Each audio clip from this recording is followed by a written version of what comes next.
Bonjour et bienvenue sur MC Math. Aujourd'hui nous allons voir comment marche le prélèvement à la source de l'impôt sur le revenu. Cette vidéo dure à peu près 12 minutes et vous expliquera en 4 points si oui ou non ce prélèvement à la source de l'impôt sur le revenu est une bonne affaire ou pas. Et si vous avez appris quelque chose, n'hésitez pas à laisser un like sur notre vidéo et à vous abonner à notre chaîne en cliquant sur la petite cloche pour être tenu informé des prochaines vidéos que nous posterons. Merci et très bonne vidéo.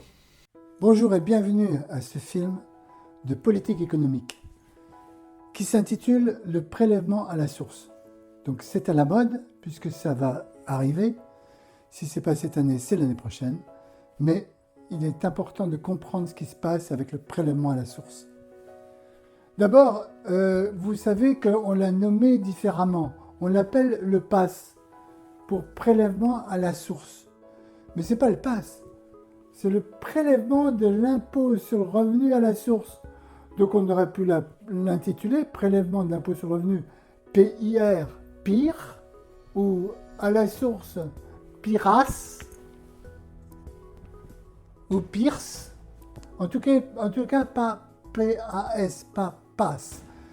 Parce que toujours l'astuce de tous nos fonctionnaires, c'est de mettre un mot qui soit complètement indolore. Vous voyez, ça devient le prélèvement à la source. Non, c'est le prélèvement de l'impôt sur le revenu à la source.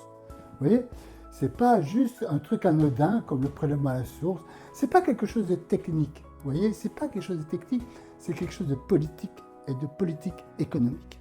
C'est ça qu'il faut comprendre.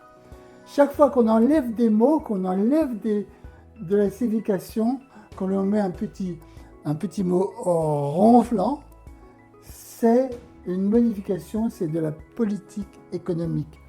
Et donc, je dirais qu'il est mal nommé, et qu'ensuite, vous savez, c'est un peu dans le même genre. C'est-à-dire qu'après, on va vous dire, oui alors, avec le prélèvement à la source, le législateur a voulu. Non, pas le législateur, les politiques. Vous voyez, il y a derrière une intention politique. Alors, je vais vous expliquer pourquoi.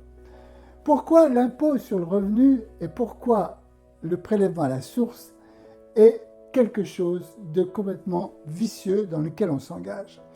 Pour une raison très simple, c'est que chaque fois que vous remplacez un paiement qui est fait par le contribuable par un pourcentage, eh bien vous tondez le contribuable de manière indolore et il se laisse faire un peu plus.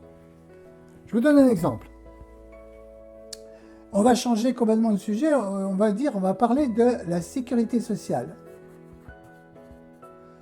Il paraît que tous les Français l'adorent. En fait, tous les Français l'adorent, sauf ceux qui la payent. Première chose. Ensuite, on n'a pas fait vraiment de sondage sur le sujet. Maintenant, moi, je vous donne quelques chiffres. Donc la sécurité sociale est quelque chose d'absolument indolore, puisque la sécurité sociale est prélevée à la source. Elle est prélevée à la source et en plus elle est masquée, elle est dissimulée, parce qu'on prélève un petit peu sur le salaire brut de notre contribuable, et on prélève aussi à l'employeur. Donc le contribuable, le salarié, il a l'air de ne pas payer beaucoup, vous voyez, il ne paye qu'une petite partie, puis après, il y a l'entreprise qui paye le reste. En oubliant que, en fait, que ce soit des charges patronales ou des charges salariales, c'est toujours le salaire du salarié qui passe à la trappe. C'est-à-dire c'est le salaire que le salarié n'a pas. Donc, je vous donne un exemple. Sécurité sociale, vous avez un type qui gagne 1 500 € brut par mois. Combien, si je vous pose la question, combien est-ce que vous payez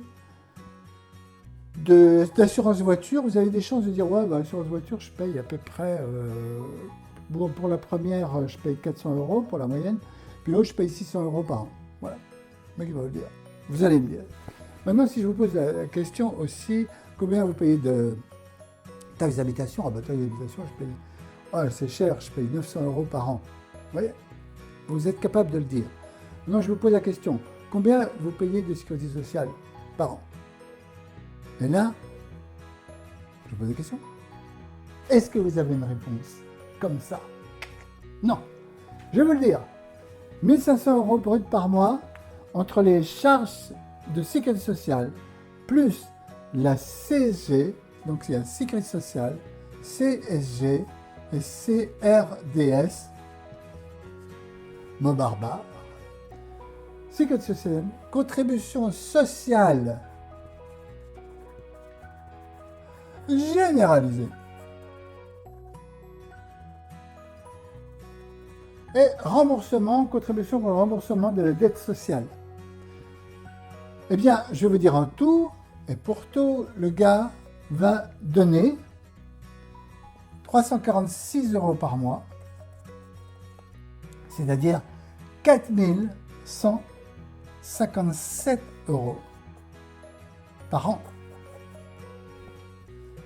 Donc voilà un gars qui va toucher à peu près 1 200 € de salaire net et qui va donner qui va travailler pendant plus de 3 mois pour payer sa sécurité sociale. Donc voilà le danger des pourcentages. Maintenant, je peux continuer un petit peu sur ce sujet en vous disant simplement que contribution sociale généralisée, ce n'est pas le législateur qui a fait ça, c'est un certain monsieur Rocard qu'on a encensé pour cette trouvaille extraordinaire parce que comme tout bon communiste, il a fait une contribution sociale généralisée. C'est-à-dire que ça n'arrête jamais, ça n'a pas de fin. Et c'est un magnifique petit pourcentage. Je crois que c'est 8%, quelque chose comme ça. Et on peut le changer. C'est-à-dire que le législateur peut le changer à tout instant. Au lieu de dire 8, ah ben dis, cette année, ça va être 9. Poum! Vous n'y avez rien vu, ni vu ni connu, et vous vous êtes pris simplement à quelque chose comme, si vous passez de 8 à 9, vous avez 12% d'augmentation. Et par exemple, ça, le merveilleux mensonge, CRDS, remboursement de la dette sociale. Est-ce que vous avez jamais vu que l'on ait remboursé cette dette? On n'a jamais remboursé. On est toujours en train de la payer. Mais pourquoi? Parce qu'on est en train de la payer. Parce que tout ça est un mauvais système par des gens incapables, qui sont incapables de tenir la sécurité sociale à l'intérieur d'une certaine quantité de dépenses. Et ils sont tellement incapables de gouverner qu'ils vous ont fait un remboursement de la dette sociale qui ne rembourse jamais de la dette sociale, mais qui continue ici d'être prélevé sur le contribuable que nous sommes. C'est pour ça que chaque fois que vous mettez un pourcentage, eh bien, vous lâchez tout simplement votre possibilité de répliquer et vous lâchez aussi votre responsabilité parce que vous n'y voyez rien. Vous voyez bien que si vous arrivez à trouver quelqu'un, faites l'expérience avec vos amis et vous lui demandez combien il paye de sécurité sociale, il va vous regarder avec des grands yeux et dire « sécurité sociale, je ne paye pas la sécurité sociale. » Quoi? Quelle sécurité sociale? Oui, il ne le voit pas. Donc ça, c'est le côté brillant de tout système socialiste ou communiste, qui est le socialisme étant simplement un pourcentage de communisme plus ou moins grand. Et on peut dire que le communisme, c'est un pourcentage qui serait de 100%. Et en France, on est arrivé quand même à plus de 50%. Alors, maintenant, vous avez d'autres pourcentages. Vous avez la TVA. Magnifique, la TVA. Est-ce que vous payez la TVA? Mais non. Le Kidam, vous, moi, quand on va dans un magasin, on ne paye pas la TVA. On paye le prix de la marchandise. On n'y voit rien. C'est le brave employeur qui s'emmerde, lui, à calculer, à prélever la TVA, puisqu'il l'encaisse, et il vous la fait payer. Et donc, c'est lui qui va la payer à l'État. Donc, voilà notre brave employeur qui va se retrouver avec un poids le plus sur les bras, qui est le prélèvement à la source, c'est-à-dire qu'il va encore servir, vous voyez, d'intermédiaire pour donner l'argent à l'État. Toutes ces notions, vous les retrouverez dans le traité d'économie politique de Marche-Châtillon, l'État prince des voleurs, qui se trouve en vente sur Amazon. Toutes ces notions-là, parce que ces notions-là, c'est quoi? Ce n'est rien d'autre que de l'économie politique. C'est-à-dire que c'est une politique économique. Et c'est la façon dont on traite le citoyen Et c'est la façon dont on traite l'économie française. Et c'est de cette façon que d'année en année, cette économie française s'effondre. Et qu'un jour, elle ne pourra plus payer. Pour une raison simple. Vous voyez, on vous fait le prélèvement à la source. Vous savez, je vous fais un truc du style comme les one-man show, quand les mecs ils font raconter une histoire, il faut une chute. La chute, je vous la donne. La chute, c'est la suivante. C'est-à-dire qu'aujourd'hui, on va vous prélever à la source, donc par l'intermédiaire de votre employeur, c'est-à-dire de votre bulletin de salaire, c'est-à-dire qu'on va venir vous croquer, vous tondre, avec un pourcentage. Et donc, pourquoi on vous prélève? Pour un impôt sur le revenu. Mais que fait cet impôt sur le revenu?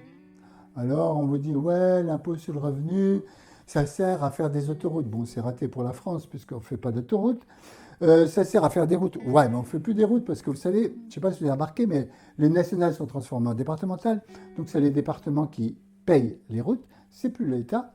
Ensuite, on va vous dire, oui, mais enfin, il faut bien s'occuper de l'éducation nationale, des choses comme ça. C'est très bien.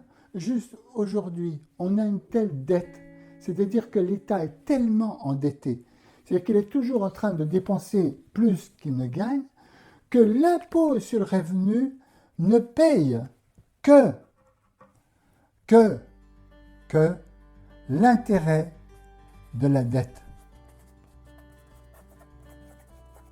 C'est-à-dire qu'aujourd'hui, les gens, et il y a des noms, dans Marc Chatillon, vous trouverez des noms, parce que dans Marc Chatillon, c'est un traité d'économie politique, mais vous n'allez pas vous ennuyer, parce que ça traite de l'économie politique de 1945 à 1995. C'est très intéressant cette période, parce que c'est la période où tout a basculé en France.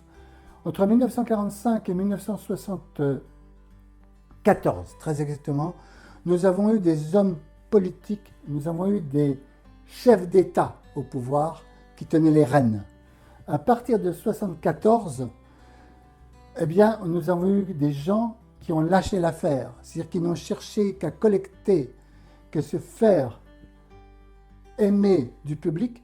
Donc ils ont collecté des voix en donnant de l'argent, en gaspillant l'argent qu'ils n'avaient pas. Et donc ça a été le commencement en 1974. Donc vous avez deux périodes, vous avez 1945 à 1974 et ensuite de 1974 à 1995. C'est très édifiant. Donc, ici, votre impôt sur le revenu ne paye que l'intérêt de la dette. Conclusion, vous et moi, qui sommes des gens très intelligents, on se dit, ah, intéressant, s'il n'y avait pas de dette, vous voyez ce que je veux dire? Suivez mon regard. S'il n'y avait pas de dette, il n'y aurait pas à payer l'intérêt de la dette.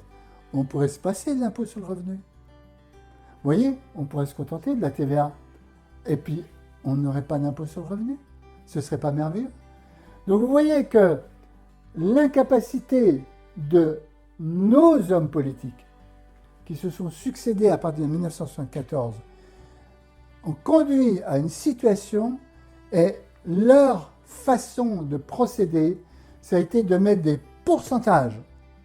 Et ces pourcentages ne conduisent qu'à une chose, c'est que, en fait, le pourcentage, c'est mieux tondre le mouton et sans que ça lui fasse mal. Donc il y avait un homme politique, je crois que c'est Colbert, qui a dit « L'art de l'impôt, c'est de pouvoir arracher les plumes de loi sans que ça lui fasse mal. » Eh bien là, avec le prélèvement à la source, c'est-à-dire le prélèvement de l'impôt à la source, eh bien, on est en train d'arracher les plumes de loi sans que ça lui fasse mal. Mais on l'a déjà pris beaucoup de plumes. Vous voyez, on l'a beaucoup plumé déjà avant. Eh bien, on va continuer de la plumer. Voilà. Je vous invite simplement à aller sur Amazon et de vous procurer cet ouvrage qui vous expliquera les bases, en fait, fondamentales de l'économie politique et qui vous expliqueront, en fait, quelle a été l'évolution de la France et comment la France s'est retrouvée dans une situation telle qu'elle est aujourd'hui. Je vous remercie de votre attention et je vous dis à bientôt.